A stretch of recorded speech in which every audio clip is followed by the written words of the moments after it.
Alam mo, ang sarap. Oo, talaga? Kaya hinahanap-hanap ko talaga eh. Gusto mo isa pa? Oo naman, syempre matagal ka ba yung asawa mo? Hindi Mamaya pa yun, pero wag na muna. Basta sunod na lang natin ulit gawin yung pangalan. Kailan ka na naman free ulit? Anytime free ako. Pero ako... Ano anytime? Paano ko nandito yung misis mo? Ano anytime? Hindi, araw-araw pong pasok ng asawa ko. Tapos anong oras po yun? Umuwi siya mga bandang mga alas 10 ng gabi kasi lagi nag-outing. Oo, lagi nag-outing. Ganito na lang. Para hindi tayo delikado. Ako na lang pupunta dun sa iyo. Gusto ko dito. Nasanay na ako dito sa kwarto mo eh. Gusto ko dito talaga eh. Paano yun kung biglang tumating mo asawa ko? Anong gagawin natin? Di ba sabi mo alas 10 pang out noon lang? Kaya nga, kung mag-under time. Di tawagan mo bago siya baka mamaya di ba? Tawagan mo siya lagi. Kung uuwi na ba siya o hindi. Kung halimbawa nasa kasarapan tayo, tapos biglang dumating, anong gagawin natin? Ay, syempre. Mahal? Asaw. Di ba sabi mo alas 10 pa? Sabi ko na siya. Ano ba yan?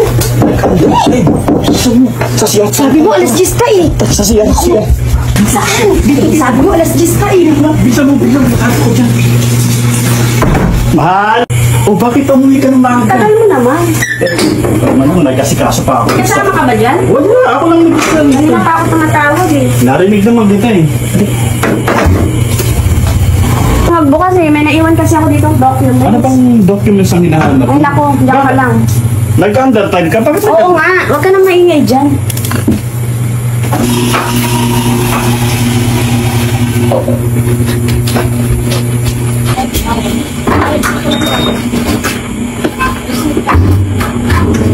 Ano ba yan? Naiwan ko pa yung panty ko. Hello ko. Hello? Bakit ka tumawag? Andito pa yung asawa ko. May problema tayo. Yung panty ko naiwan dyan. Saan mo naiwan? Baka nandiyan sa ilalim ng kama. Tingnan mo nga. Oo, nakita ko na. Sige. Baka makita ng asawa ko eh. Sige, bilisan mo. Ano ba yan? Aalis ako nito. Wala akong panty. Ano yan? Panyo lang pa, mahal. Panyo lang pa. Gagawin Oo, mo. panyo. Dito, mag-aano muna ako ng pagkain dun ha. Sige. Nagugutom na ako eh.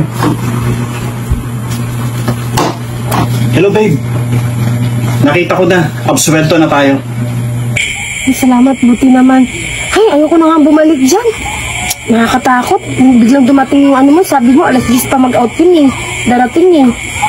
Sige na, di na ako pupunta dyan. Sa na lang, sa bahay na lang tayo. Sige. Nakabahan ako ah. Sige, bye-bye.